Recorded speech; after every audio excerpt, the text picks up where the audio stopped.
Glenn Cobb was not a man who stopped walking once he had decided where he was going.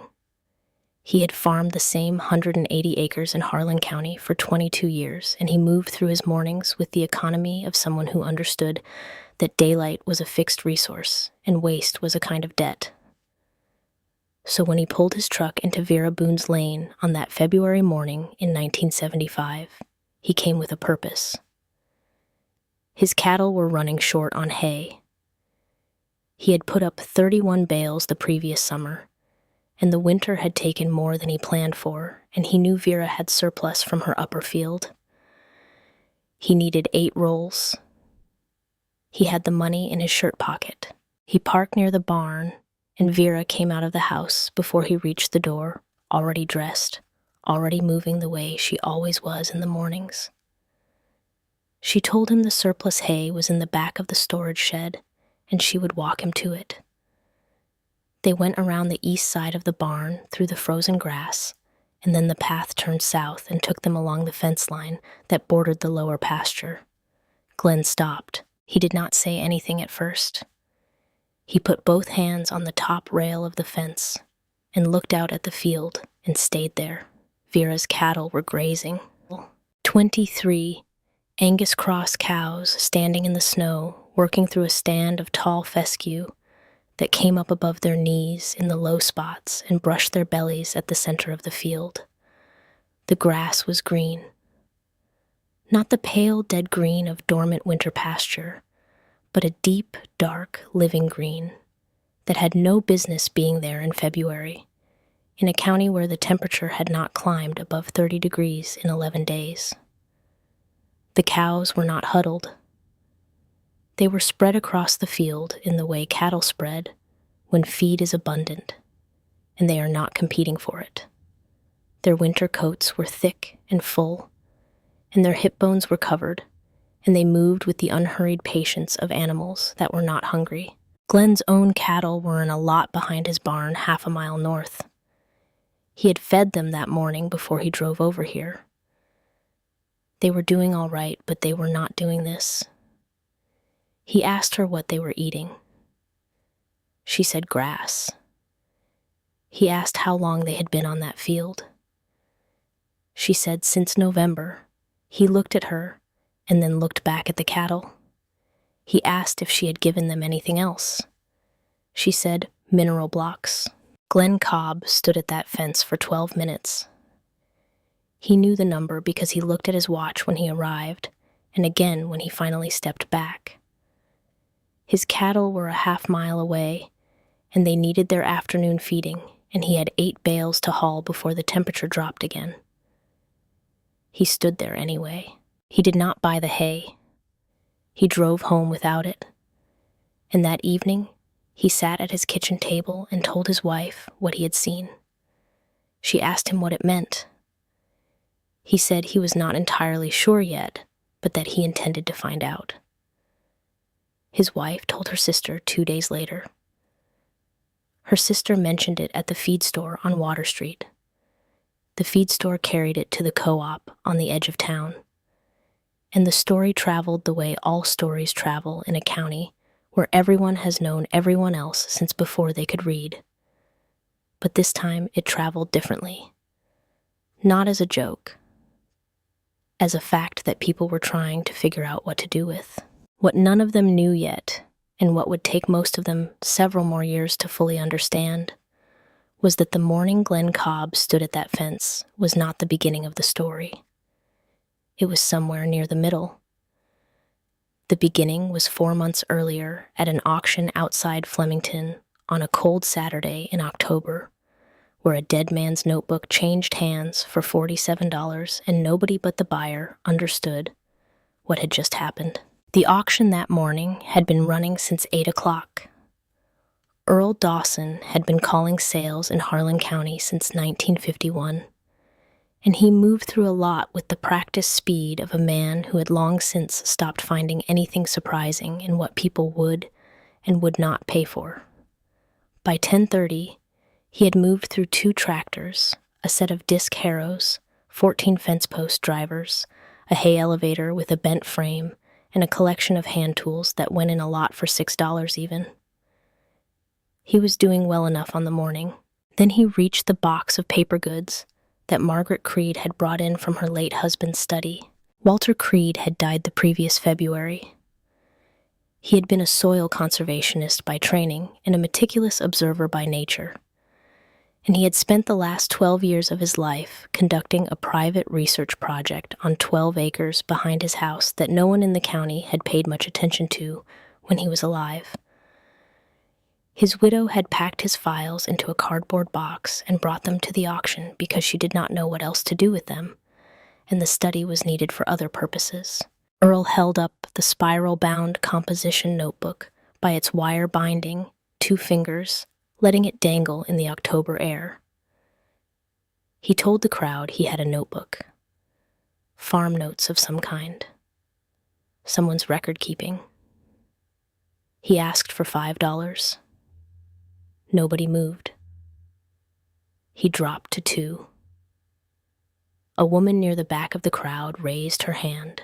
Her name was Vera Boone, and she was 31 years old, and she owned 112 acres on Platt's Landing Road that her father had left her 3 years earlier, with no mortgage and no liens and a green metal box under the bed that contained $14,200 in savings.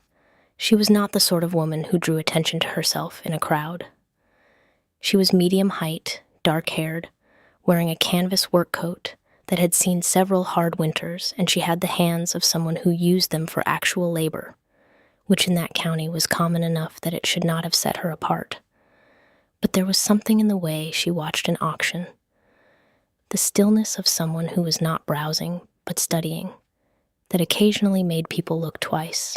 She paid $47 total, $2 for the notebook, 50 cents each for the 3 manila folders and the hand-drawn map on drafting paper that she asked Earl about after the sale was called. Earl took her money without negotiating and moved on to the next lot before the change had settled in his palm. Bertram Locke, who had married Vera's older sister 12 years earlier and farmed 210 acres 3 miles to the east, heard about the notebook purchase at the co-op that same afternoon. He drove out to Vera's place and asked her directly what she thought she was doing. She told him she was reading. He said that was not what he meant. She said she knew. Bertram was not a cruel man. He was a practical one, which in certain situations amounts to the same pressure applied from a different direction. He had watched Vera take over the family farm after Raymond died, and he had watched it go reasonably well, and he had formed the opinion, which he held sincerely, that she was managing an inheritance rather than building something, and that the distinction mattered when it came to decisions like paying good money for a dead man's paperwork. He told at least 4 people that week that Vera had always been a little different, and that he supposed it would catch up with her eventually. But the morning before the auction, Vera had been doing something that Bertram had not seen and would not have been able to evaluate if he had. She had been up before 5 out the door in the dark and driving the county roads by the time the sky went gray. She stopped along the shoulder of a field owned by a man named Roy Hutchins, 3 miles south of her property, and stepped through the fence without asking. She was not there long. She found a section of tall fescue along the low ground near the creek where the soil stayed damp through September, and she crouched down and pulled a handful of stems. She pressed one between her thumb and first finger, feeling the thickness of the wall, the density of the tissue. She bent a second stem to test the spring in it. She dug 2 fingers into the soil at the base of the stand, down to the second knuckle, pulled them back up, and rubbed the dirt between her palm and her thumb. Black, moist, heavy with the smell of organic matter and root fiber. She took out the small spiral notebook she carried in her vest pocket and wrote 8-inch stand. Along the creek bottom, moisture holding past September. No reason this should go dormant early. She drove back to her own place, changed her clothes, and went to the auction. When she came home that evening with the box of Walter Creed's papers, she lit the lamp in the kitchen and unfolded his hand-drawn map across the table. The overhead bulb was not bright enough for fine detail, so she used a flashlight holding it at an angle to read the pencil lines. She spread the 3 manila folders beside the map and began with the outermost one. She read Walter Creed's composition notebook 3 times that night. It was not what the crowd at the auction had imagined it to be. It was not grocery lists or personal letters or the idle notes of an old man. It was 12 years of field observation, methodical and dated and cross-referenced, about a single specific question: what happened to tall fescue in Harlan County when you kept cattle off it in late summer and through the fall applied nitrogen at the right interval before first frost to push a final flush of growth and then allowed the early freezes to concentrate the sugars in the standing stems before turning cattle onto the stockpiled grass in November and December and January. Creed had called this stockpiling in his notes, though the word was not in wide circulation in Kentucky farming at the time. He had 12 years of body condition scores on his small beef herd, records of daily gain through the winter months, photographs, and written descriptions of what the fescue looked like in November versus March. He had drawn carrying capacity maps of his 12-acre test plot showing which sections held the deepest stand, and how he rotated access through the winter to make the stockpile last. And on the bottom of page 39, in the cramped left-handed script that covered every page, he had worked out his cost estimate, approximately $11 per cow per winter, compared to the county average he had put at $60 to $80 per cow using purchased hay. Vera read that number twice. Then she got up and went to the filing cabinets in the small room off the back of the house. Her father, Raymond Boone, had kept 2 tall metal filing cabinets in that room for the entirety of Vera's life, and they contained what amounted to a 33-year observational record of 112 acres of Harlan County ground. Raymond had not been a veterinarian or an agronomist. He had been a farmer who paid attention to the same land every day for 3 decades and wrote down what he noticed, and the accumulated weight of that attention had produced something that looked, if you read it carefully, like a detailed and reliable portrait of what that specific soil could do under specific conditions. Vera knew those files better than she knew anything else in the world. She had been reading them since before she could follow her father across the fields, and the system of notation he used, the abbreviations and the symbols, and the way he organized his seasonal observations was as natural to her as the alphabet. She pulled the drawer marked Lower Pasture and East Creek Bottom and set the folder on the desk beside Creed's notebook. She started comparing. What she was looking for was whether her land could replicate what Creed had documented on his 12 acres.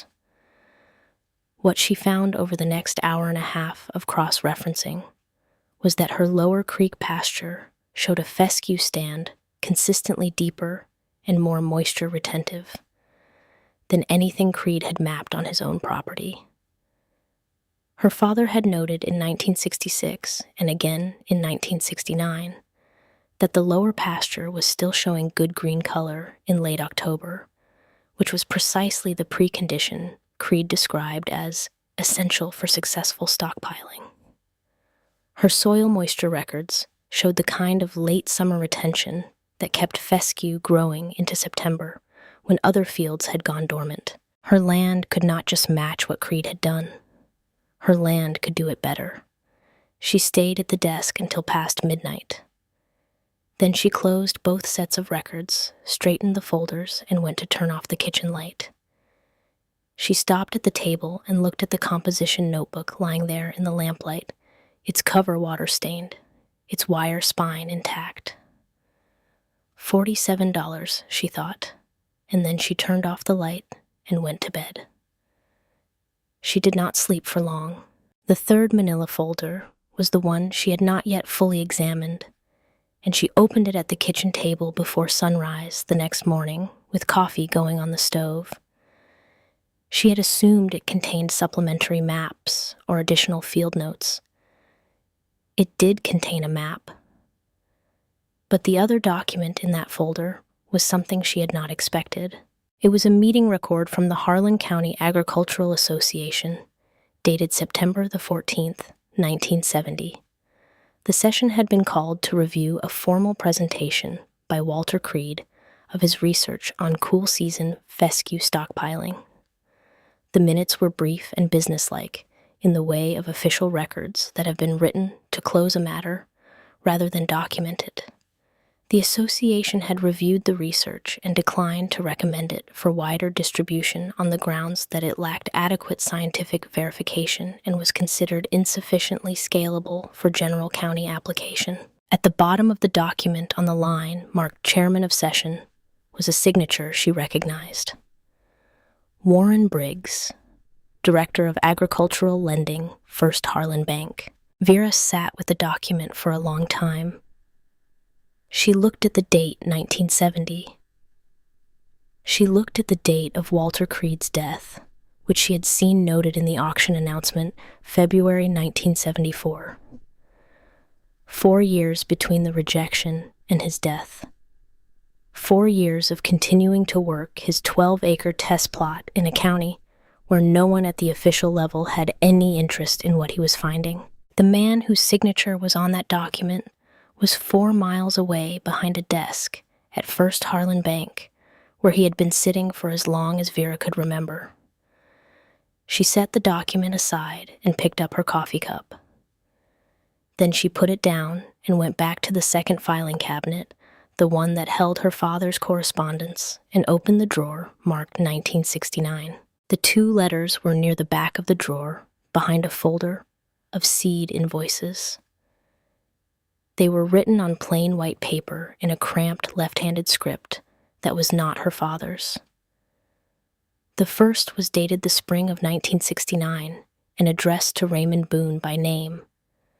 The writer identified himself as Walter Creed and explained that he had been conducting research on his property for the past 7 years, and that after years of reaching out through official channels without response, he was writing directly to farmers in the county whose land he believed might be suited to the technique he had been studying. He had observed the Boone lower pasture from the road for several years and believed the fescue stand and soil conditions there might be among the strongest in the county for this purpose. He asked if Raymond would be willing to meet. The second letter was Raymond's reply, written in the deliberate, measured hand that Vera had spent 20 years learning to read. Her father had thanked Creed for reaching out.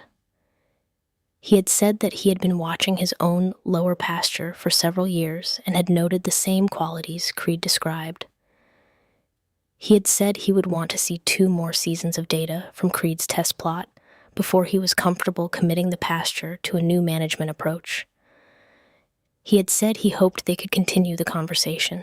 Creed had presented to the Agricultural Association in September of 1970 and been turned away. Raymond had died in February of 1971. The 2 more seasons Raymond had asked for never came, and the conversation between the 2 men had ended before either of them understood how close they were to the same answer. Vera sat at the kitchen table with both letters in her hands for a long time. Her father had known about this. He had known about the man and the research and the potential of his own lower pasture. He had known, and he had not told her. Not because he was keeping it from her, but because he was not a man who shared things before they were ready, before the evidence was sufficient, before the time was right. He had been waiting for 2 more seasons of data, and then he had died before they arrived, and the man he had been corresponding with had been rejected by the county association and continued alone for 4 more years before dying too. In the notebook that contained 12 years of everything Raymond had been waiting to read had ended up in a cardboard box at a county auction where it sold for $2 to the woman, who was now sitting in the kitchen of the house he had left her. Vera set the letters down on the table. She sat with them for a while. She did not feel triumphant, and she did not feel bereft. She felt very specifically the sensation of understanding something that had been true for a long time. Her father had been pointing her at this land and at this problem for 30 years by a route she had not recognized as direction while she was traveling it. The notebooks, the filing cabinets, the attention to the lower pasture, the decision to stay the summer of 1961, when the packed bag sat by the door for 3 days and she finally unpacked it without saying a word to anyone. All of it had been accumulating toward something, and the composition notebook she had bought for $2 at Earl Dawson's auction was the piece that made the rest of it legible. She folded both letters, put them back in the drawer, and went to make a second pot of coffee. In the third week of August, Vera sent soil samples to the University of Kentucky. Soil laboratory by mail, $7 for the testing fee, without going through the county extension office because she did not want the conversation that would follow. The results came back in November and confirmed what Creed's observations and her father's records had both suggested: deep organic matter, correct pH, a base fertility that would support aggressive fescue growth in the right management conditions. She applied 60 pounds of ammonium nitrate per acre across the 19 acres of lower creek pasture, timing the application 6 to 8 weeks before the expected first hard frost, in the way Creed had described in his notes. The cost was $31.20. On the 1st of August, she closed the lower pasture, completely running a hot wire across both entry gates, and moved her 23 cows up onto the 40-acre upper field and the 2 smaller lots near the barn. She would not open that lower pasture again until November. Her neighbors noticed the closed fence. Most of them assumed she was resting the field, which was a reasonable assumption, and she did not correct it. What she could not explain to them, and did not try to, was what it felt like to stand at the upper gate in late September and look down at the lower pasture from the hillside. The fescue had responded to the August nitrogen application with a final push of growth before the first cool nights came, and the field was thick and deeply green in a way that was almost startling against the yellow-brown of the surrounding dormant ground. Creed had described this in his notes. He had said it was not something you could fully understand from a description. He had been right. Bertram Locke came back in September, having seen the closed lower pasture from the road on his way to the feed store. He parked his truck in her lane and walked out to where she was checking the fence line along the east boundary. He asked why she was keeping her best grazing ground closed when the herd was clearly short on space up on the 40. Vera told him the lower pasture was accumulating growth for winter grazing. She said she was following a management approach she had been researching since spring. Bertram looked at the closed fence and then at her. He said he was not going to pretend he understood what she was doing, but that the farm Raymond had left her was a good farm, and there was no need to run experiments on it. He said their father had built something solid, and she was the one responsible for keeping it that way. Vera looked at her brother-in-law. She told him this was exactly what Raymond had been working toward. Bertram put his hands in his pockets and looked at the closed pasture once more, and then drove away. The following week, he signed papers at First Harlan Bank for an additional loan to purchase supplemental hay reserves, anticipating a long winter. Warren Briggs approved the application in 2 days. Douglas Slater from the Harlan County Extension Office appeared at Vera's gate on a weekday in October, 2 weeks after the auction story had circulated far enough to reach his desk. He was a careful professional man who wore his skepticism politely, which in some ways made it harder to address than the open variety. He said he had known Walter Creed by reputation and had been present, though not as a voting member, at the 1970 Agricultural Association meeting. He said he wanted to be straightforward with her. Creed's methodology had been reviewed and found to be insufficiently rigorous for the purpose of a countywide recommendation. The sample size was too small, and the period of observation, while lengthy, had not been conducted under controlled conditions. Vera listened until he was finished. Then she asked him to come with her to the fence line. They stood together at the upper gate, looking down at the lower pasture. She asked Douglas how many acres of living ground he had stood on in the past 6 months and tested with his own hands. Not instruments, his hands. He did not answer right away. She told him that Walter Creed had stood on 12 acres of his own ground for 12 years. Her father had stood on these 112 acres for 33 years. She trusted data produced by people who stood on the ground they were studying, more than she trusted the conclusions of people who reviewed their notes from a conference table. Douglas Slater left without being persuaded, but he did not forget what she had said.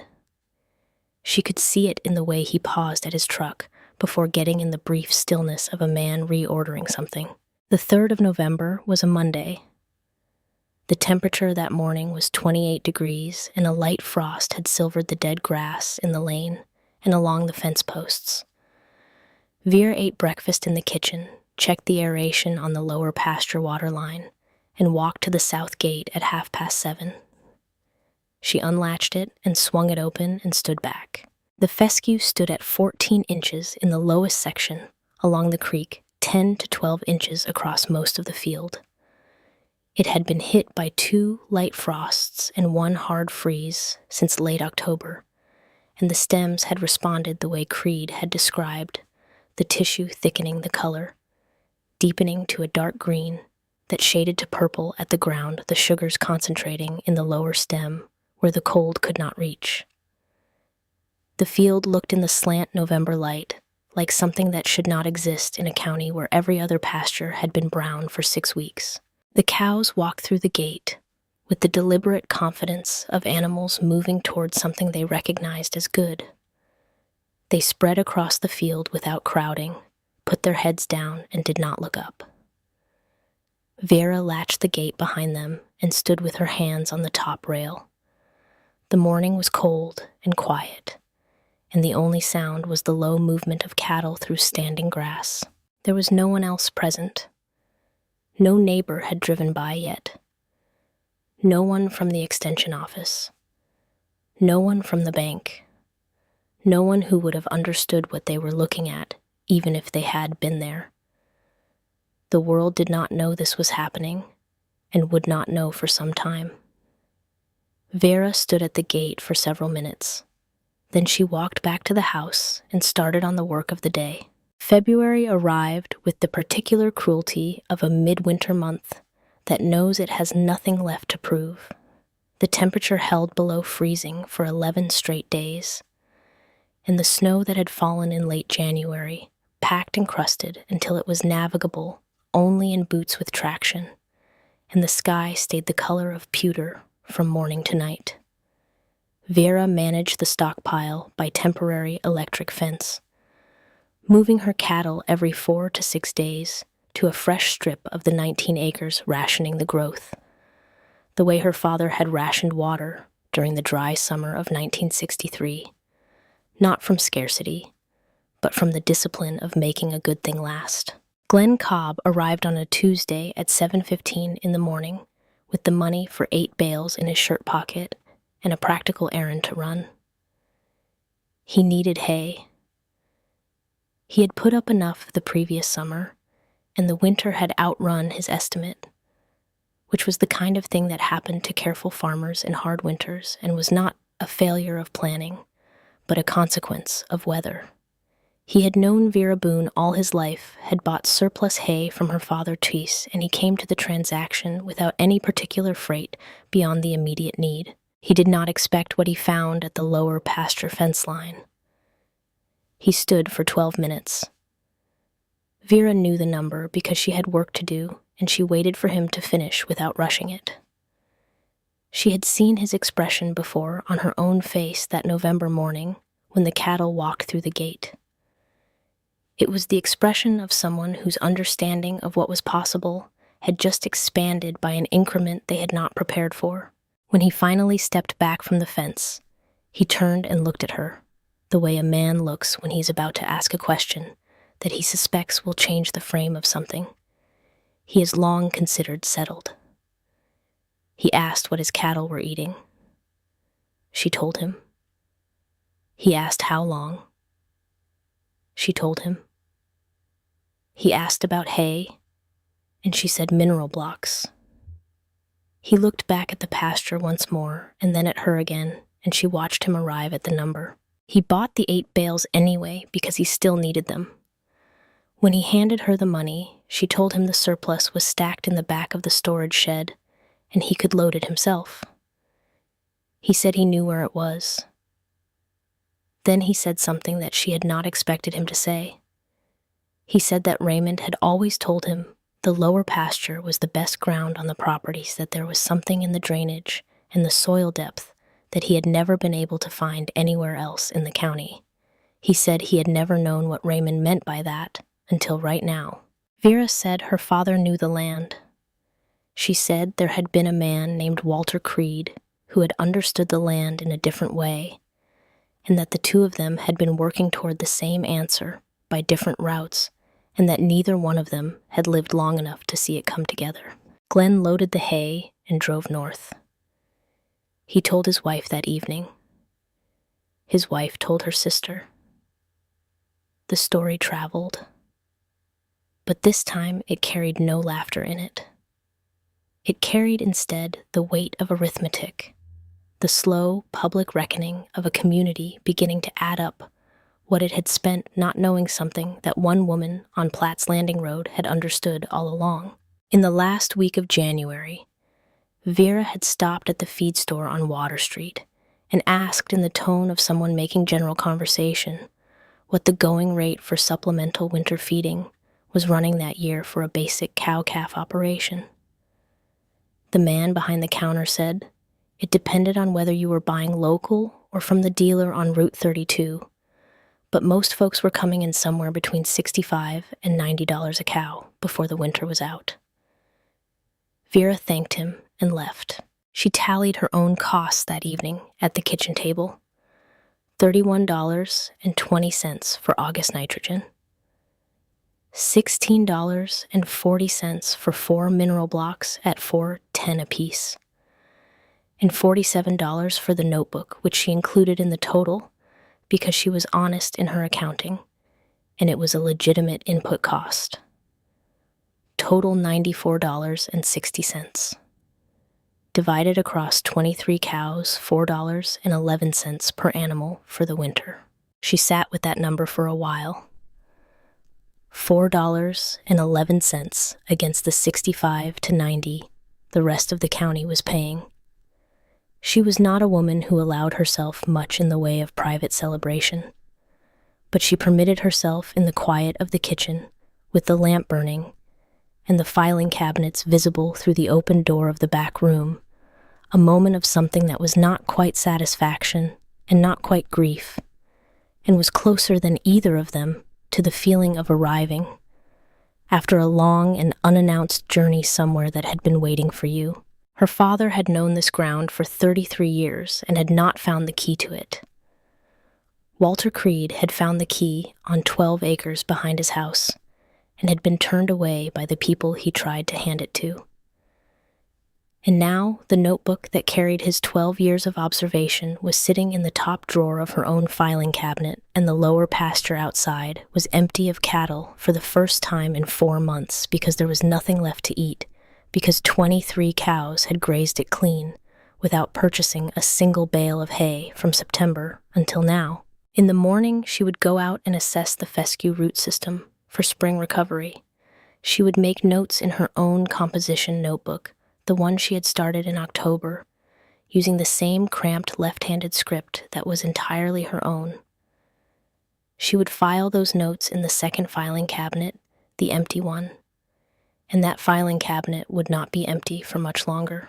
Outside, the February cold pressed against the windows. The lower pasture lay still and dark under the last of the winter sky, resting waiting for spring, holding in its root system the particular patience of ground that has been well managed and knows it will be needed again. The winter of 1976 arrived without ceremony, the way most hard things do. And by the end of November, Glenn Cobb understood that watching something from a fence line and doing it yourself were two entirely different kinds of knowledge. He had made his attempt in good faith. He had fenced his lower 22 acres in August, the way he had watched Vera manage her lower pasture the previous year, and he had applied nitrogen at what he estimated was the right rate working from observation rather than instruction, because he had not asked Vera directly, and she had not offered. His timing was off by 3 weeks. The fescue responded, but it did not accumulate the way it should have. And by late October, the stand was thinner than he needed, and patchier than Creed's notes described as adequate for carrying cattle through January. He could feel it when he walked the field in the first week of November, the way you feel the difference between a pasture that will hold and one that will not. He had 40 years of ground sense behind him, and that sense was telling him something he did not want to hear. He drove over to Vera's place on a Tuesday afternoon without calling ahead. She was at the equipment shed when he pulled in greasing fittings on the small tractor, and she looked up and read his face, the way she read most things without hurry and without asking the obvious question. She put down the grease gun and told him to come with her. They walked the lower pasture together for an hour. Not Vera's pasture, his. She had driven over with him, and they moved through his 22 acres in the November light while she showed him what she was looking at. She pressed a fescue stem between her fingers and showed him the difference between what he had and what he needed. She explained the timing not as a fixed date on the calendar, but as a relationship between soil temperature and the growth cycle of the plant, a distinction that seemed small until you understood that it was the entire thing. She showed him how to read the color at the base of the stem, the shift toward purple, that indicated the sugars were concentrating in the way Creed had described. She showed him how to assess stand density not by eye, but by pressing the flat of her hand down into the grass and feeling the resistance, the way a thick stand pushed back against the palm in a way that a thin one did not. Glenn walked beside her and listened. He asked 2 questions, and she answered them directly, without embellishment. At the end of the hour, they stood at the east boundary of his field, and he said that he was 3 weeks behind where he needed to be. She said that was about right. He asked what he should do with what he had. She told him it would carry his cattle through the first half of January if he managed the strips carefully and supplemented with hay in the back half of the winter rather than the front. He said he could do that. They walked back to the lane, and Vera got in her truck and drove home, and Glenn Cobb stood in his own field for a while after she left, looking at the fescue he had grown. It was not what it should have been, but it was something. And next year he would know the difference between watching and doing, which was a kind of knowledge that could only be acquired one way. By the winter of 1977, his management had improved enough to carry 60% of his herd on stockpiled grass through February. He told anyone who would listen that it was the best thing he had done for his operation in 2 decades. Most of the people he told attributed his results to something specific about his soil or his cattle breed, or some advantage he had that other farms did not, because the alternative explanation required them to sit with a question that was uncomfortable to examine directly. Vera expanded her own herd with the same patience she applied to everything else on the farm. 31 cows by 1977, 40 by 1980. She added cattle only when the pasture system could support the addition without purchased hay, which meant she added them slowly and with certainty, not with optimism. The surplus hay she put up from the upper 40-acre field each summer went to neighbors at a fair price. And the income from that, combined with her calf sales and the persistent absence of a winter feed bill, accumulated in the savings account she had opened at First Harlan Bank in 1976, with an initial deposit of $4,000. The account grew by somewhere between $4,000 and $7,000 most years. Not because she was wealthy, because she was not spending what everyone else was spending. The county's attitude toward her evolved in the way that collective attitudes evolve when the evidence accumulates faster than the interpretation can keep up with. People had expected her to fail, and she had not failed, and the failure to fail required explanation. The explanation that felt most comfortable was that there was something particular about her land, her cattle, her situation, some specific advantage that did not transfer to anyone else's operation. This belief was important because the alternative was to accept that she had been right for years and they had been wrong for the same years, and the difference between those two positions had been quietly accumulating in their bank accounts and hers. Glenn Cobb was the exception to this.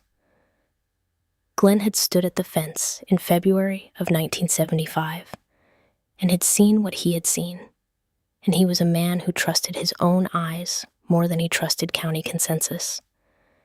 And so he had adjusted, and by 1979, his numbers showed it. He told people what he was doing. Most people found reasons why it would not work for them.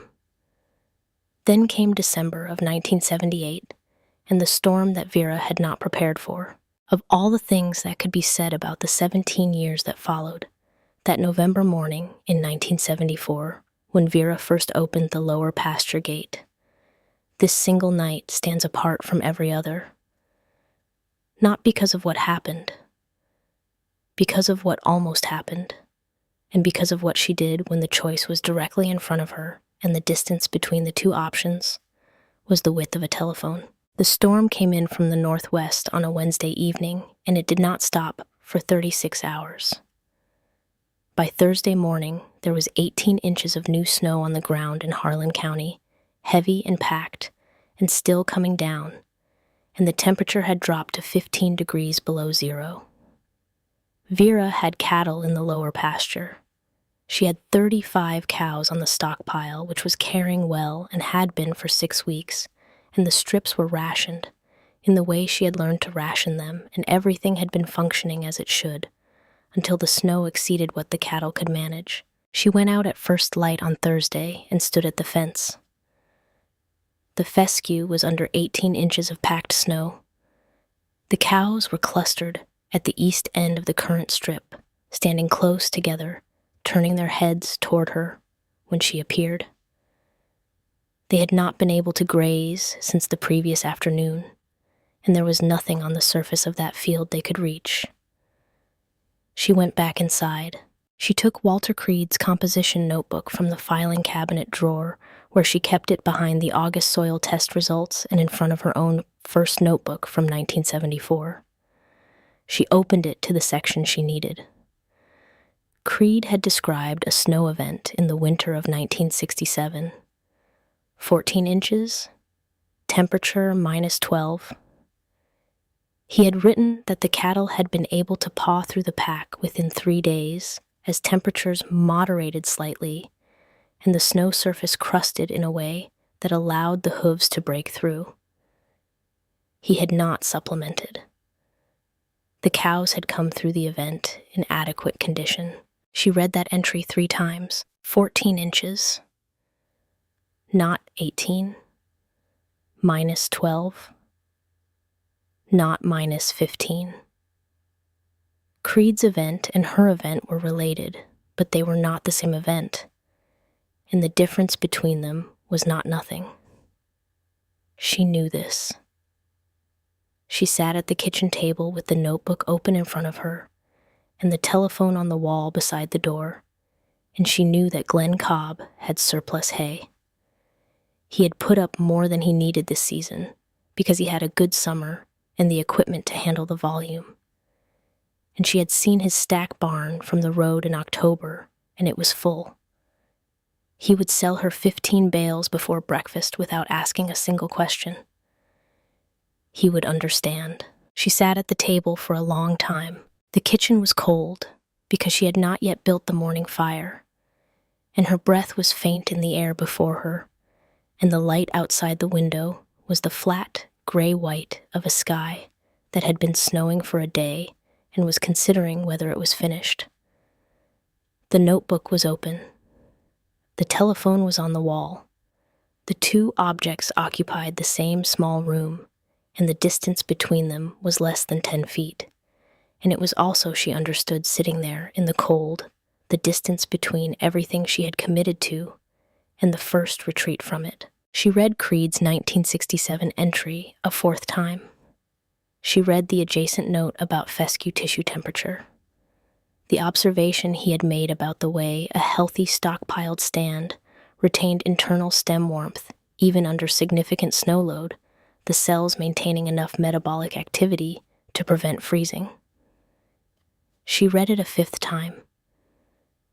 Then she read it a sixth time, not because the words were changing, but because she needed to sit with the full weight of what they meant and what they did not mean, and what the gap between those two things required her to decide.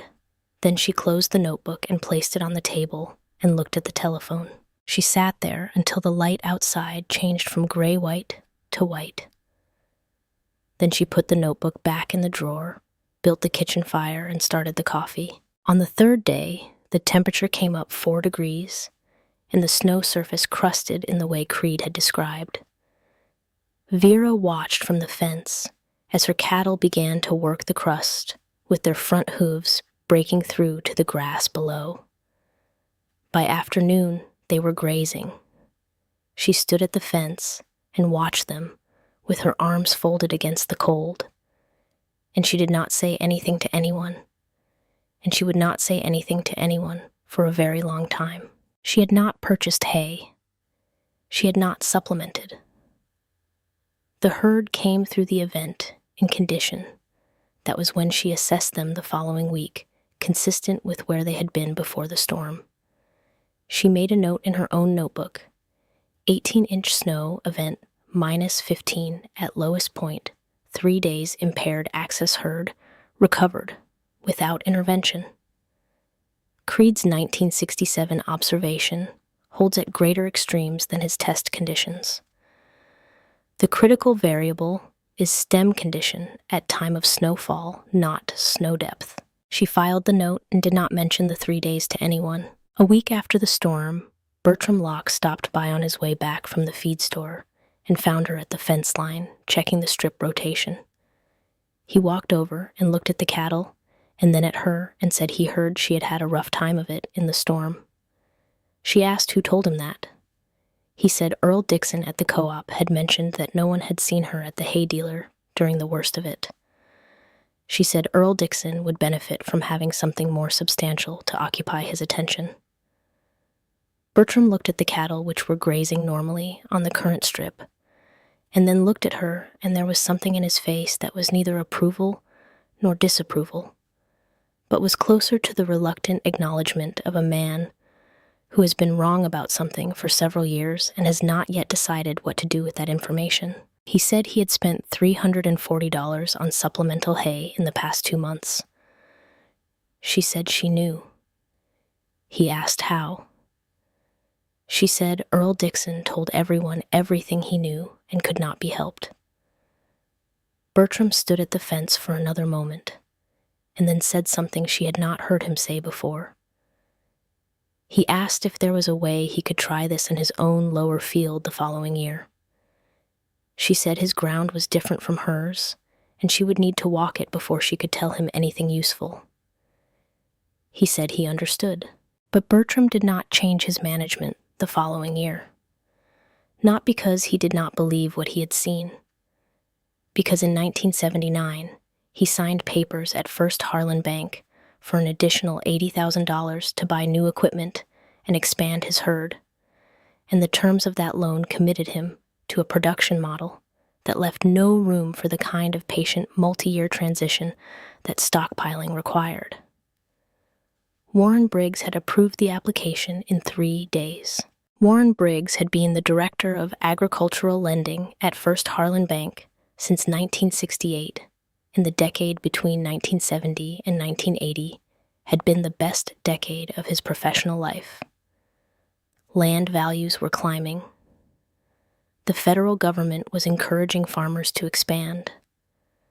Agricultural economists were saying that the global demand for food was a permanent structural shift, and that the farmers who would survive the coming generation were the ones who scaled up now and covered their expansion debt with the productivity gains that increased acreage would generate.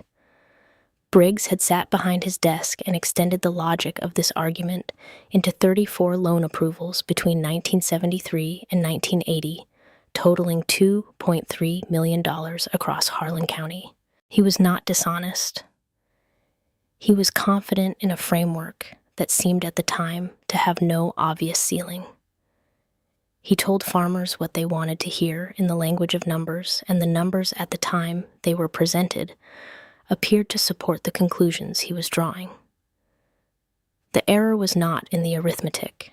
It was in the assumption that the conditions underwriting the arithmetic were permanent. He came to Vera Boone's farm in the spring of 1981. She knew who he was before he got out of the car.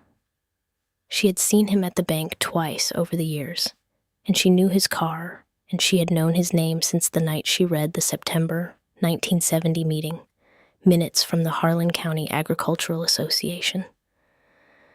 She had said nothing about it at the time, and she had said nothing about it since.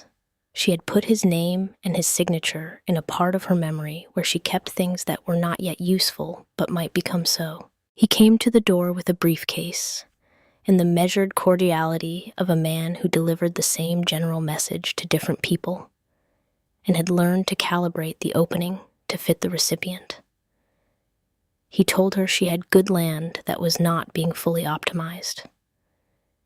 He said that interest rates were at historic highs at the moment, but that the structural case for agricultural expansion had not changed, and that the farmers who were in position to acquire additional acreage when rates came down would be the ones who had prepared for that moment.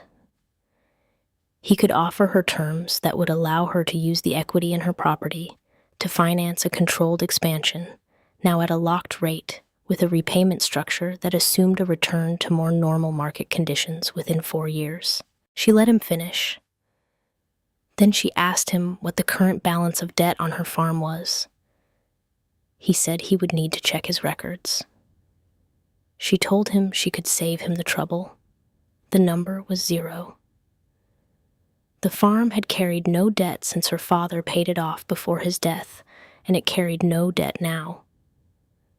Briggs opened his briefcase and pulled a folder and looked at the record inside it, and there was a pause in the room that was not brief. She watched him recalibrate. The approach he had prepared was built on the assumption that she was carrying at least a standard operating loan. Most farms her size were. The absence of any debt changed the architecture of what he could offer her, and she could see him working through the adjustment. He shifted his tone. He said more carefully that a farm that was entirely unencumbered was a substantial asset, but that in certain tax and regulatory environments, assets of that nature could attract attention from county assessors and other official bodies in ways that were not always advantageous to the property owner. He said this with the smooth indirection of someone who had made this implication before and understood how to deliver it without quite saying it. Vera stood up from her chair. She walked to the filing cabinet in the back room and opened the top drawer. She took out the September 1970 meeting minutes from the Harlan County Agricultural Association and carried them to the kitchen table and set them down in front of him. She asked him if he remembered that meeting. He looked at the document. The particular stillness that came over his face was the stillness of someone who had not expected this room to contain this piece of paper. He said that had been a committee decision. She said she understood that. She said she also had 2 letters in her filing cabinet written in 1969 between a man named Walter Creed and her father, and that Creed's research had been entirely correct, and that anyone who had read it carefully in 1970 and understood farming would have known it was correct. She said she had been using that research for 7 years, and the results were in her own notebooks, filed in the cabinet behind her, and available to anyone who wished to examine them. She said she read documents carefully before placing any faith in them, and that she had found this habit useful. Briggs picked up the meeting minutes and looked at them for a moment. Then he set them down and put his folder back in the briefcase and closed it. He said the matter of the tax assessment was not a serious concern, and he should not have raised it. He said he hoped she would consider the bank's services if she ever had need of them. He left. Vera kept his business card. She placed it in the top drawer of the filing cabinet behind the 1970 meeting minutes with the 2 letters from Creed to her father. The same drawer, the same signature on 2 documents 11 years apart. She did not know yet exactly what use she would make of this arrangement, but she had her father's habit of keeping things that might become useful, and this felt like one of those things. The early 1980s arrived in Harlan County the way ruin always arrives in farm country. Not as a single event, but as a slow accumulation of pressures that individually seemed manageable and collectively proved fatal. Interest rates climbed to 18 and 19% on operating loans that farmers had structured at 8%. Commodity prices fell. Corn went below $2 a bushel. The land values that had been climbing since the early 1970s.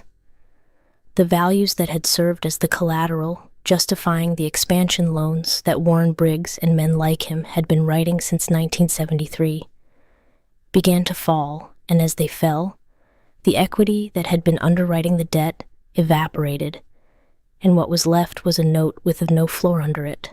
Harlan County lost 11 farms between 1981 and 1986. Vera knew most of the families. She had known some of them her entire life. She watched what was happening with the particular grief of someone who understands a mechanism they cannot stop, who sees clearly how the parts connect and knows that clarity changes nothing for the people caught inside it. These were not careless farmers or lazy ones.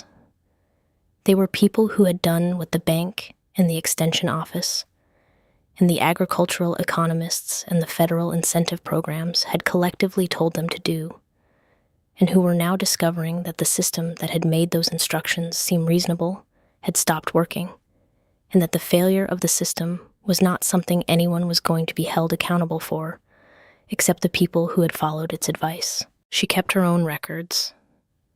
Her expenses did not change because there was nothing to change. No hay bill, no equipment loan, no mortgage. The farm was paid for in 1971, and it was paid for still. The savings account at First Harlan Bank continued to grow at its steady annual rate. In August of 1983, Bertram Locke came to her door at 7 a.m. without calling ahead. She had not seen him since the previous spring, and the change in him in the interval was the kind of change that is not about age, but about weight. He was wearing his good hat, which he wore for town and for occasions, and he was holding it in both hands when she opened the door, which was the posture of a man who has put down everything else he was carrying in order to carry this one thing, and even this one thing is heavy. She told him to come in.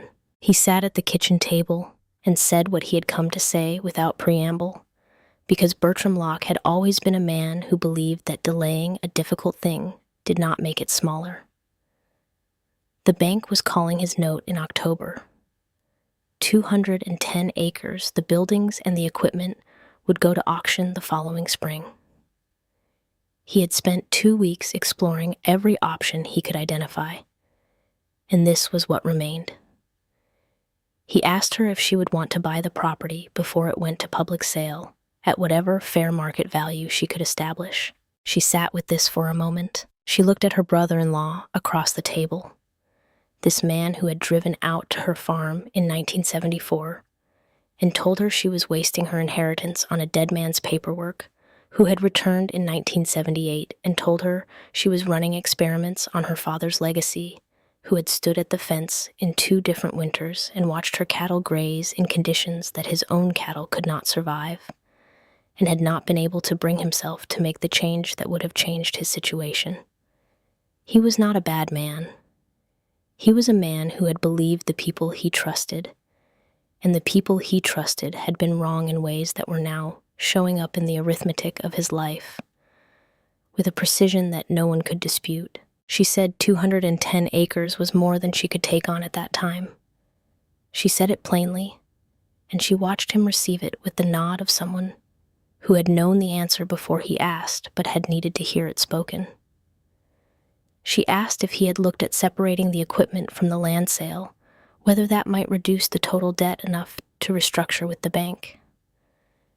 He said the equipment was part of the collateral. She asked who had structured the loan that way. He said Warren Briggs. She sat with that for a moment also. She offered him coffee, which he accepted, and they sat at her kitchen table for a while without speaking. The way people can sit together when there is nothing useful left to say, and the need for company is still real. Before he left, he looked around the kitchen and through the open door to the back room where the filing cabinet stood, and he said something she had not expected him to say. He said he knew he had told her she was making a mistake, and he had been wrong about that, and he was sorry it had taken him this long to say it. She told him the mistake had not been his to make or avoid, that the circumstances he had been working in had not left him room for what she had done, and that she did not hold what had happened against him. He put his hat on and went out to his truck. She stood in the kitchen after he drove away and looked at the savings account register she kept in the top right drawer of the desk. The number in it had grown for 9 years at a rate her neighbors thought was impossible for a farm that size. And she had grown it by not doing one thing, a single thing, that every other livestock farmer in the county considered as fixed and unavoidable as the weather. Bertram's 210 acres would go to auction in the spring. There was nothing she could do about that. But she sat with the knowledge of it for a long time. In the first week of October, Roy Fletcher drove over from his 60-acre place on the east side of the county and asked Vera if she would consider leasing grazing access on her lower pasture for the coming winter. He had 8 cows he could not carry through January on what his own ground would support, and he had heard enough about her management over the years that he was willing to pay for access rather than purchase supplemental hay. She said she would need to assess his cattle's condition and confirm her own carrying capacity before she could give him a number. He said that was fair. She gave him a per-head weekly rate that was less than he would have paid for equivalent hay, and more than she needed to justify the marginal additional load on the field.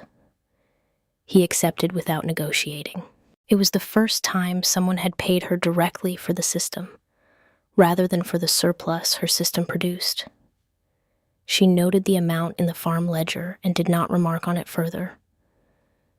Glenn Cobb came to see her in the 3rd week of October 1983. He did not come with a practical errand, and he did not come to borrow anything. He sat at her kitchen table with his coffee, and he told her what he knew because he had decided she should know it. Howard Webb owned 83 acres that adjoined the north boundary of Vera's property along the fence line past the upper 40. Vera had known Howard for most of her life in the way you know people in a county, where everyone is connected by 3 or 4 degrees of relationship well enough to recognize the truck well enough to wave from the road. Howard had borrowed $270,000 in 1979 to buy new equipment and expand his herd. He had been making interest payments for 4 years at a rate that required his operation to perform at a level the market had not supported since 1981. He was 4 months behind on his most recent payment. The bank was preparing to call the note. Glenn said he was not telling her this to suggest she do anything in particular.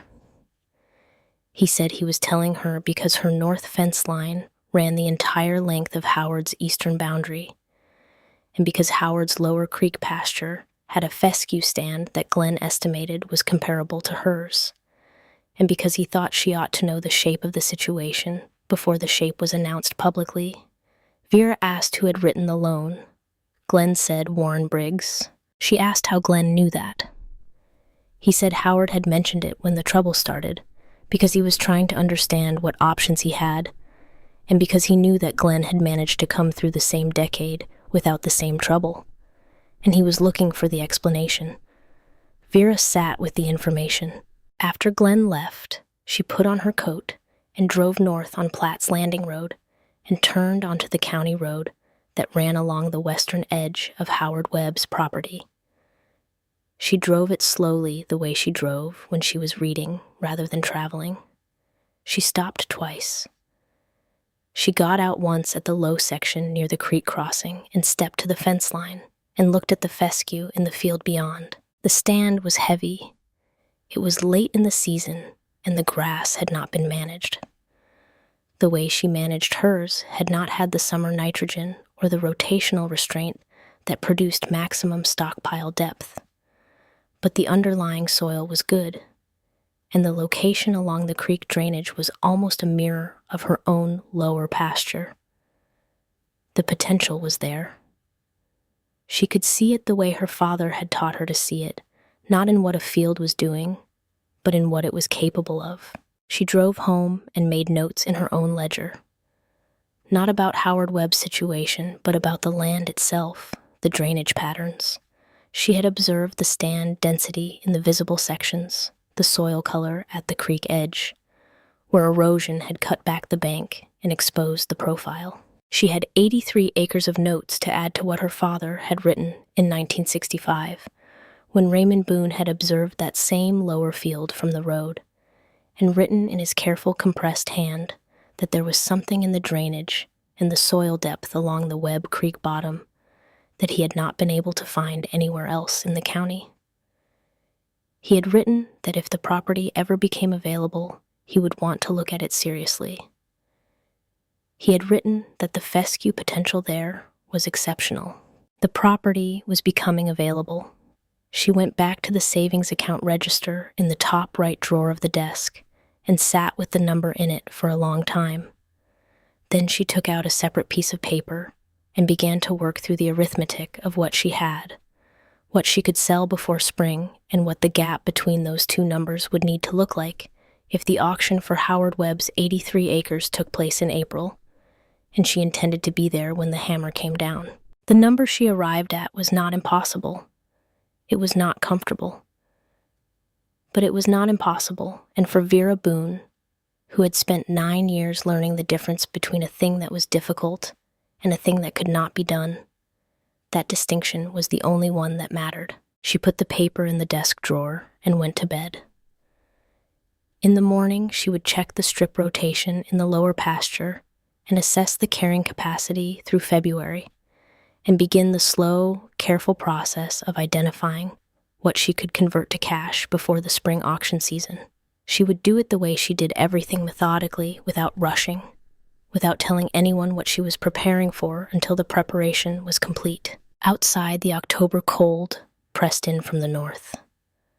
Across the fence line that ran along the back of the upper 40, in the darkness and the silence of a farm that was about to go on the block 83 acres of creek bottom and rolling pasture, lay still and unknowing, carrying in its soil the same deep organic matter and drainage profile that Raymond Boone had recognized from the road in 1965 and never found the moment to act on. The moment was coming. Vera could feel it the way her father had taught her to feel the approach of a change in the weather, not through any single sign, but through the convergence of many small things that were each insufficient on their own and decisive together. The savings account, the auction notice that had not yet been posted, the land she had walked 3 times in October without anyone asking why. The auction would be announced in March. She had until then to be ready. The auction notice appeared on the bulletin board at the Harlan County Co-op on a Thursday morning in the third week of March, 1984. And by noon, it had been read by most of the people in the county who read bulletin boards, which was most of the people in the county. Vera had been expecting it since October. She had spent the 5 months between Glenn Cobb's visit and this Thursday preparing with the same systematic patience she applied to every other material problem in her life. She had sold 22 bales of surplus hay in January at a price she had negotiated in November before the winter market peaked. She had sold her spring calf crop early at accepting a modest discount against the April price in exchange for the February cash. She had liquidated a roll of oat hay she had been holding since September, waiting for a buyer who materialized in February, when a farmer 2 counties over ran short. And she had driven to Flemington Savings and Trust on a Tuesday afternoon in January to speak with a woman named Margaret Sloan, who had been a junior officer at the bank when Vera first opened an account there and was now a senior one, and who had agreed without elaborate discussion to hold a certificate of deposit for Vera against a potential real estate transaction in the spring. The total she had assembled between the savings account at First Harlan Bank and the certificate at Flemington Savings and the cash from the winter and early spring sales was $204,000. She had calculated the likely auction floor at $180,000 based on the assessed value of the property and what comparable parcels had brought in 2 recent county sales. She did not know how high the bidding might go.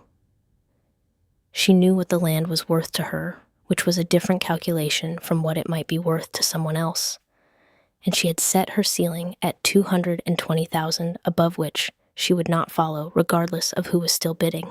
She read the auction notice twice and drove home and put the notice in the desk drawer where she had been keeping her arithmetic. 10 days before the 14th of April, she drove to the county assessor's office and requested a copy of the formal land evaluation for the Webb parcel, which was a public document and available without explanation. She sat in the truck in the assessor's parking lot and read through the evaluation, which covered soil classification, drainage characteristics, existing improvements, and comparable sales. It was thorough in the ways that official documents were thorough, which was to say it covered everything that could be measured by standard methodology and nothing that could only be understood by walking the ground over many seasons. At the back of the document was a section on technical consultation. The name listed as the consulting advisor for the bank's position on the property valuation was Warren Briggs, described as an independent agricultural lending consultant with a prior relationship with First Harlan Bank. Vera sat in the truck for a moment. She turned to the section of the evaluation that addressed the Eastern Creek bottom acreage, which was the portion of the property she had been thinking about since October. The evaluation described the fescue stand there as adequate, the drainage as acceptable for standard pasture use, and the overall condition of the lower 12 acres as suitable for continued agricultural operation. There was no mention of the drainage characteristic that her father had noted in 1965, and that she had confirmed on her October walkthrough, the heavy clay subsoil in the southeast corner that slowed post-rain percolation to a rate that was entirely manageable for pasture, but would create significant problems for any hard surface development or commercial construction without substantial and expensive remediation. It was not in the evaluation. Either Briggs had not walked that corner, or he had not looked at it carefully, or he had looked at it and made a judgment that it was not relevant to the purpose the buyers had in mind. None of those explanations spoke well of the consulting work. But the practical consequence was the same, regardless of the reason the 2 buyers from Lexington, whoever they were, and whatever they were planning to do, with 83 acres of Harlan County Creek bottom, were going to arrive at the auction on the 14th of April without knowing what Vera Boone had known since she first walked her own lower pasture as a child behind her father. She drove home. She took out the folder that held her father's observational notes on the Webb property and reread the relevant section. She did not need to reread it. She had read it enough times over the winter that she could have written it out from memory. But there was something in seeing his handwriting, the careful compressed script that she had been reading since before she could write herself, that settled the matter in a way that remembering it did not. She put the folder back in the cabinet. She made dinner. She went to bed. The morning of the 14th was overcast and cool, the sky carrying the flat gray-white of a late spring system, moving in from the west that had not yet decided what it intended to do.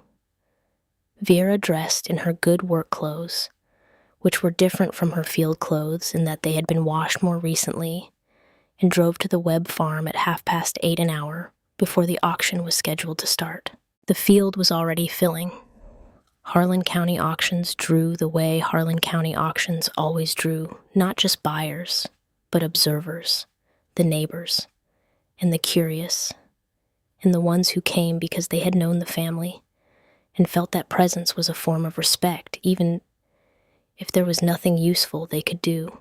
Howard Webb was not there, or if he was, Vera did not see him. His absence seemed correct for a morning when the place he had farmed for 20 years was being sold out from under the arithmetic of his choices by a process that required no permission from him to proceed. She recognized the two men from Lexington by their clothes, which were appropriate for an office rather than a field, and by the way, they stood slightly apart from the crowd with the self-contained ease of people who expected the outcome of the morning to go their way. They were speaking quietly to each other when Vera arrived, and they glanced at her the way people glance at someone they do not recognize and then look away. She saw Bertram standing near the entrance to the barn, holding his hat in both hands, the same way he had held it at her kitchen door in August. He had come to watch the sale of the land adjacent to the farm he had lost 2 months earlier. She did not know what it cost him to be there, and she did not try to estimate it.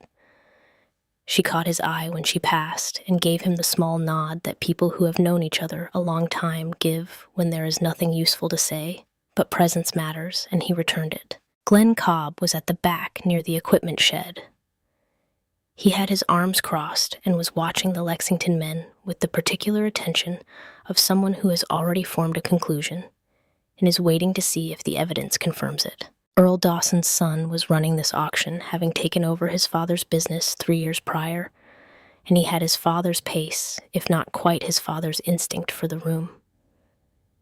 He opened at $180,000 for the full parcel land and buildings and whatever remained of the equipment that had not already been claimed by the creditors.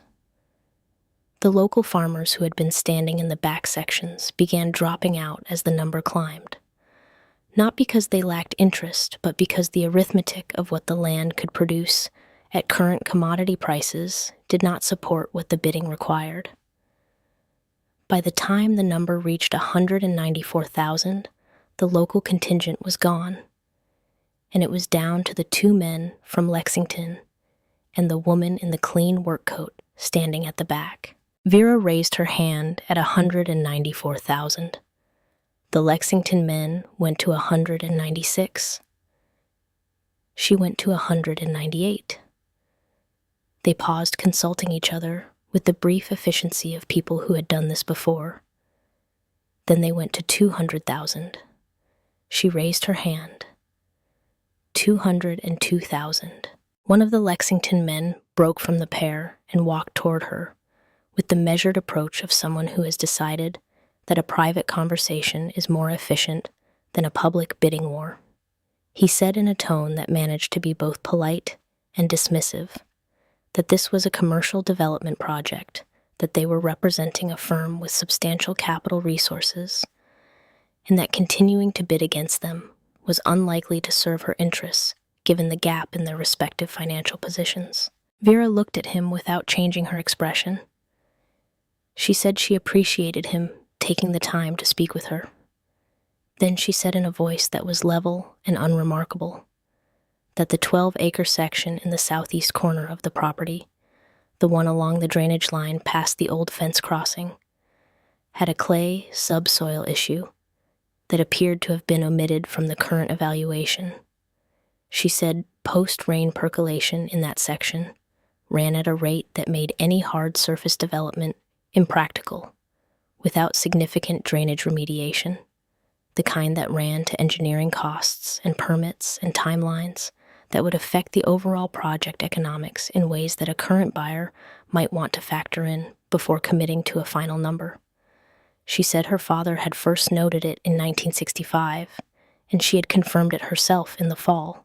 She said she had the original notation in her filing cabinet if he wanted to see it at some point. The man looked at her for a moment. He looked back at his colleague. He walked back to where his colleague was standing, and they had a brief conversation that Vera could not hear and did not try to hear. Then both of them were still. The auctioneer called 200 and 2,000 once. He called it a second time. He called it a third time and brought the hammer down. The crowd that had been watching this from various positions around the barnyard was quiet, in the way that particular kind of crowd is quiet, the quiet of collective arithmetic being performed involuntarily, people calculating backward from a cash purchase of $200 and $2,000 to the woman who had made it and the farm she had come from and the decade of management that had produced the margin to do it. It was the quiet of a community, realizing not for the first time but more completely than before that it had spent the better part of 10 years being wrong about something it had been quite confident about, and that the wrongness had compound interest. Vera walked to the table where the paperwork was set up. She signed what needed to be signed. She handed the check to the representative from the title company, a check drawn on Flemington Savings and Trust, which was not the bank where Warren Briggs worked, a fact she had considered when she opened the certificate of deposit in January. She received her copies of the documentation. She turned and walked back through the crowd toward the lane. She passed Bertram on the way out. He looked at her with an expression that had moved past its earlier grief into something quieter and more complicated. The expression of a man who has watched two versions of the same story play out in the same county over the same decade, and who understands now with full and final clarity what the difference between them was. She did not stop. She put her hand briefly on his shoulder as she passed and kept walking. Glenn Cobb was at the lane entrance. He said in the way that Glenn Cobb said things directly and without preamble that he noticed the Lexington men had stopped bidding rather abruptly. She said that sometimes people received new information that caused them to reassess their position. He looked at her for a moment and then nodded in the slow way of a man who understands exactly what has been said and exactly what has not been said, and considers the balance between them satisfactory. She got in her truck. Warren Briggs was standing near the equipment barn. She had not seen him earlier, which meant he had arrived after she did, or had been standing somewhere she had not looked. He was wearing a jacket that was too formal for the morning, and carrying nothing which made him look in the context of an auction, where everyone else was either working or watching work slightly out of place. He did not look like a man who had expected the morning to go the way it had gone. She stopped the truck and rolled down the window. He came to the window with the careful composure of a man who was making decisions about his face in real time. He said she had bought a good piece of property. She said her father had wanted to buy that property since 1965 and had never had the money to do it. She said Raymond Boone had kept better notes about that land than anyone else in the county, including anyone the bank had employed, and that if the bank's consulting evaluation had been based on those notes, rather than on a drive-by assessment, the buyers from Lexington would have known what they were looking at before this morning. She said she thought he knew that. He looked at her for a moment. There was something in his expression that was not quite recognition, and was not quite anger, and was not quite anything. She had a name for something that lived in the territory between a man knowing he has been outmaneuvered and a man knowing he deserved to be. She rolled up the window and drove home. The 83 acres took 2 full growing seasons to bring into the fescue management system the way she needed it. The ground had not been handled with the consistency her own lower pasture had known, and the subsoil work required for the creek bottom strips was more intensive than what she had done on the original property. She did not hurry it. She had not hurried anything in 10 years, and she was not going to start now.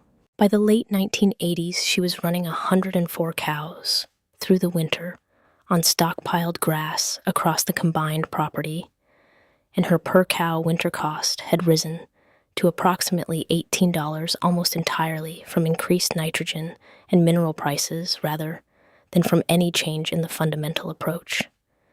She had not purchased a bale of hay for her own cattle, not once, not in any winter between 1974 and the year she would eventually step back from primary management. Roy Fletcher leased winter grazing access from her 3 more times in the decade following the Webb purchase, and 2 other operators from adjacent properties came to her in 1987 with similar requests. She priced the access fairly and managed the additional load on the extended pasture system with the same precision she had applied to everything else. And the income from those arrangements added another line to the farm ledger that had not existed when her father was alive. In the fall of 1986, a girl named Sadie Boone arrived at the farm for the first of what would become a series of summer and fall visits that extended through the next decade. Sadie was her brother's granddaughter, which made the relationship technically great.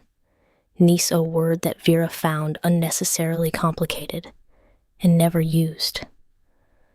The girl was 10 years old, and she arrived with the instinctive, unself-conscious appetite for observation that Vera recognized from her own childhood, the quality of watching that does not announce itself and does not require instruction, that simply finds the thing worth watching and stays with it until it is understood. Vera did not design a curriculum. She walked the pastures, and she let the girl walk with her, and she said the things that needed saying when they reached a place where saying something was useful and she was quiet the rest of the time. She showed Sadie how to press a stem between her fingers the way she had learned from Walter Creed's notebook. She showed her how the color at the base of the plant changed as the season moved toward the shift from green to deep green to the purple green that meant the sugars had concentrated and the grass was ready.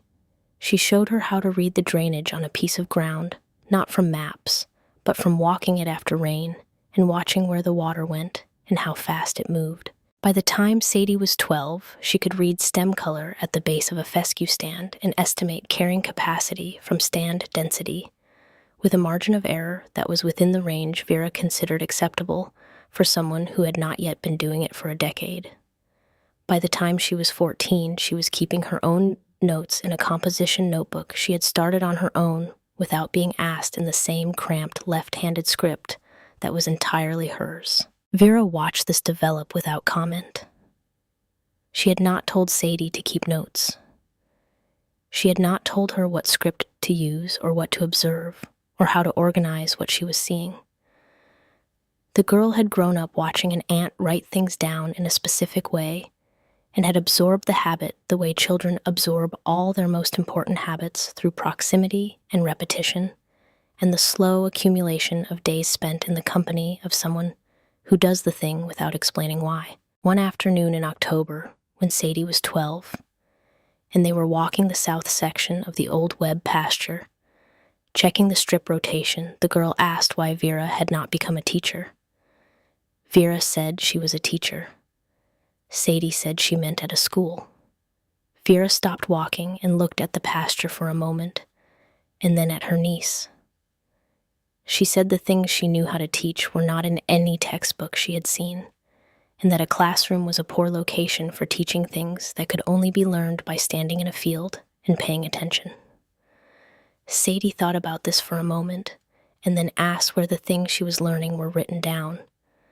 Vera said in 3 filing cabinets in the back room of the house, and also in the composition notebooks Sadie herself was filling, and that both places were equally important. Sadie wrote that down when they got back to the house. Douglas Slater had first asked Vera to speak at the Harlan County Extension Office in 1988. She had said not yet. He had asked again in 1989. She had said, "Ask me in a year." He had asked in 1990, and she had said yes, with 2 conditions: no more than 20 minutes and no presentation materials. Douglas had hesitated for 3 years, not only out of professional caution, but because he remembered standing at the upper gate of Vera's lower pasture in October of 1974 and being unable to counter what she had said to him. He had spent 17 years watching the numbers from her operation when they came to his attention through county records and agricultural surveys, and the numbers had been doing something that his official framework had no entirely comfortable way to account for. He had decided, after examining the records of the 11 farms lost in the county between 1981 and 1986, and comparing them with the farms that had survived, that it was time to stop looking for reasons the experience was particular to Vera Boone and start asking her directly what she knew. What he did not know, and what Vera did not know, was that in the process of mailing general announcements about the November 1991 program to a list of county residents and agricultural contacts, one copy had been forwarded by a third party to a woman who lived on the southern edge of town in a house she had moved to after selling the property she and her late husband had owned for 30 years. The woman's name was Agnes Creed, and she was 68 years old in November of 1991, and she had been a widow since February of 1974. The Harlan County Extension Office held its programs in a meeting room that seated approximately 50, with rows of folding chairs and a small, raised platform at the front where the presenter stood. On the evening of the program, Vera arrived to find about 40 people already seated, a number that Douglas told her was the largest audience any extension program had drawn in 3 years. He seemed pleased about this in the way of someone who has been trying to arrange something for a long time and is glad to have it finally happening. Vera set her notes, which did not exist, on the small table beside the podium, and looked out at the room. She did not recognize the woman in the third row right away. She was a thin woman with white hair, wearing a gray coat that had been good quality, once sitting with her hands folded in her lap, and her back very straight, with the alert stillness of someone who has come a long distance for something and intends to hear every word of it. Vera looked at her once and looked away and then looked back. She began speaking. She talked for 20 minutes. She did not use notes. She talked about tall fescue and nitrogen timing and the management of grazing strips, and about the relationship between a low winter feed cost and the structural resilience of a farm operation during periods when every other cost was rising. She talked about the difference between a fixed expense and a fixed asset. She talked about soil and drainage, and the things that could be known about a piece of ground if you were willing to walk it and touch it, and write down what you found year after year until the pattern became clear. She did not lecture. She spoke in the measured, unhurried way of someone who has spent 17 years doing a thing and has no need to convince anyone of its validity, because the evidence is already there for anyone willing to look at it. She did not talk about the 11 farms that had sold in Harlan County between 1981 and 1986. She did not talk about the 1970 Agricultural Association meeting, or the signature at the bottom of the rejection notice, or the man who had sat behind his desk at First Harlan Bank for another 7 years after that morning in 1981 before retiring in 1988. The people in the room did not need her to say those things. Most of them had been there for the relevant parts of that story, and the rest of them understood the outline. She closed with the sentence she had been thinking about since the summer.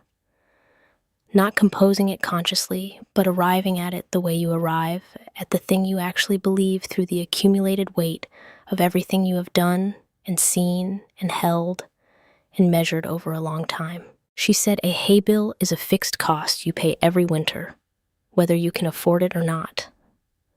A fescue stand is a fixed asset that pays you every winter, whether prices are good or not.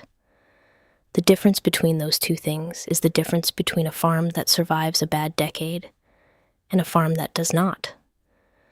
She stepped back from the podium and sat down.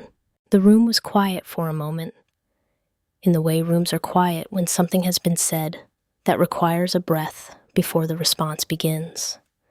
Then Douglas started the questions, and the room came back to its normal function, and people were asking about nitrogen application rates and strip width, and whether the technique worked on mixed stands or only on pure fescue. Vera answered each question. She was 3 questions in when she looked up between responses and saw the woman in the 3rd row stand. The woman was already moving before the current question was finished. She moved along the row toward the aisle with the quiet purposefulness of someone who has made a decision and is not going to be interrupted by the room's social conventions. She reached the aisle and walked toward the front. She stopped a few feet from where Vera was sitting and looked at her, and Vera saw in her face, in the particular quality of attention she was bringing to the encounter, something she recognized without immediately being able to name. The woman said her name. She said her husband's name. Agnes Creed. Walter Creed. Vera did not speak for a moment. She was aware of Douglas Slater standing nearby, and of the 40 people in the room, and of the particular character of silence that descends on a room. When the people in it understand they are witnessing something they had not expected and cannot fully account for. Agnes said she did not know who had bought her husband's notebook at the county auction in 1974. She said the man who had run the auction told her someone had paid the asking price $47, but that he had not taken a name, and she had never known who. She said she had thought about it over the years.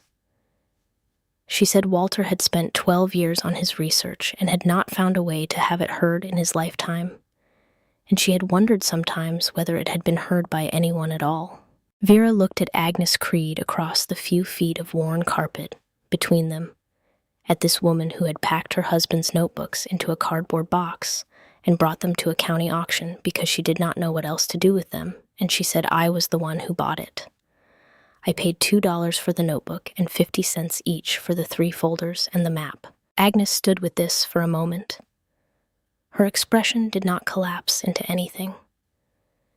It resolved slowly into something more complex than relief and less simple than grief. The expression of a person receiving an answer to a question they had long since stopped expecting an answer to. She said Walter had spent those 12 years with almost no one willing to listen. Vera said she knew. She said her father had listened. She said Raymond Boone and Walter Creed had exchanged letters in 1969, and that she had found those letters in her father's filing cabinet the morning after she brought the notebooks home from the auction, and that her father had died before he was able to do what he and Creed had been working toward. She said she thought neither man had known enough about what the other knew to understand how close they were to the same answer. She said her father had been waiting for 2 more seasons of data, and Walter Creed had been rejected by the very people who should have been paying attention, and the 2 of them had missed each other by the narrowest possible margin. And the only reason she was standing in this room tonight was that neither of them had stopped doing the work. Agnes was quiet for a moment. Then she said, Walter had never mentioned any correspondence with Raymond Boone. Vera said she understood. She said she thought her father had not mentioned it to her either, for similar reasons, which was that both men had been waiting to be certain before they spoke, and that certainty had taken longer than either of them had. Agnes put her hand on Vera's forearm. Not a gesture that required a response. A gesture of contact of one person telling another person that they were present and that what had been said had landed and that it mattered. Vera put her own hand briefly over Agnes's, and they stood that way for a moment in the front of the extension office meeting room, while the 40 people behind them held the particular silence of witnesses. Sadie Boone was in the back row. She was 15, and she had come without being asked, arriving at the meeting hall 10 minutes before the program started, and taking a seat at the end of the last row without announcing herself. She had been watching the entire evening, with the quiet, focused attention that Vera had been watching develop in her over 5 years, the same quality of observation that had no need to announce itself and required nothing from the thing it was watching, except the opportunity to watch. She did not fully understand everything she was seeing at the front of the room. She understood enough. She had her composition notebook open in her lap, and she was writing in it, with her left hand in the cramped, precise script that was entirely her own. Vera walked out into the November night an hour later, after the questions had been answered and the room had cleared, and Douglas Slater had shaken her hand with the particular warmth of someone who had been trying to arrange something for 3 years and was glad it had finally happened exactly this way. Agnes Creed had left before the formal program ended quietly the way she had arrived. Sadie had left without saying goodbye, which was consistent with how Sadie did things when she had what she had come for and needed to think about it. The drive back to Platt's Landing Road was 20 minutes through the November dark, the fields on either side of the county road lying still and dormant under the first hard frosts of the season, the sky clear and very cold, and full of stars. Vera drove it without the radio, the way she drove when she was thinking, which was how she drove most of the time. She thought about Walter Creed working his 12-acre plot through 12 winters while the county paid no attention. She thought about her father sitting in the small room with the filing cabinets and writing down what he saw in the lower pasture year after year, accumulating an understanding of the ground that was so specific and so patient that it had taken a dead man's notebook to finally complete it. She thought about Agnes Creed packing those files into a cardboard box, not knowing what they contained or what they would eventually do. She turned into her lane and sat in the truck for a moment after she cut the engine. The farmhouse was dark except for the porch light she had left on, and the outbuildings were dark, and the pastures beyond them were dark. And in the dark she could not see the fescue standing in the lower field, but she knew it was there. It was always there. 14 inches in the low sections along the creek, 10 to 12 across most of the field, accumulating in the way of things that have been properly prepared and are now doing exactly what they were built to do. The small room off the back of the house held 3 filing cabinets.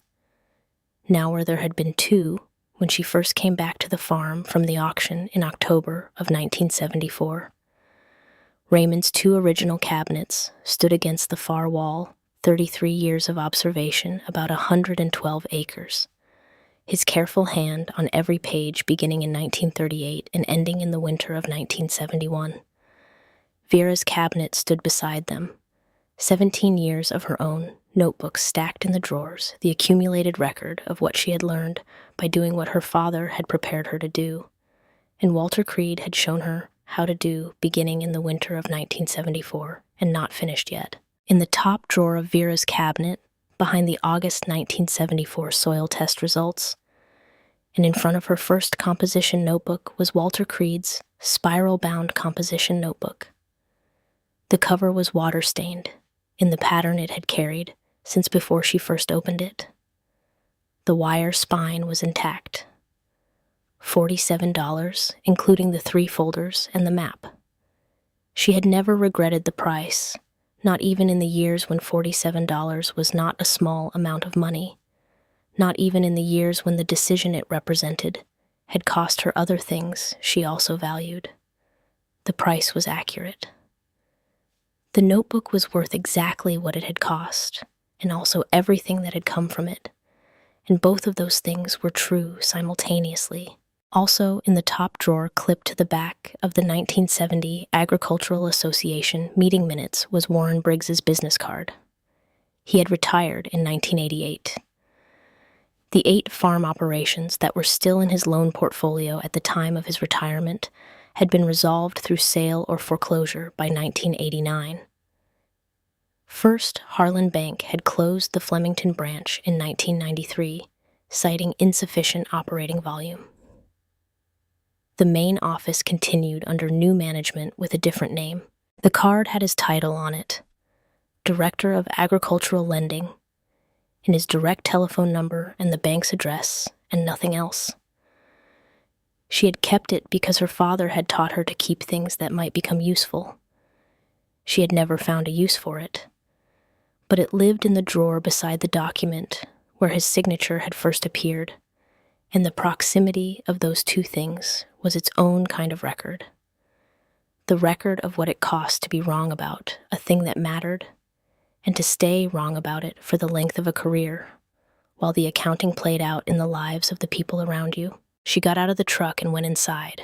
In the morning, she would check the strip rotation in the lower pasture and begin the notes for the following year's nitrogen application timing on the Webb Creek bottom, where the fescue stand had been improving steadily since 1986, and would if the fall had given it what she thought it had be ready for its best winter yet.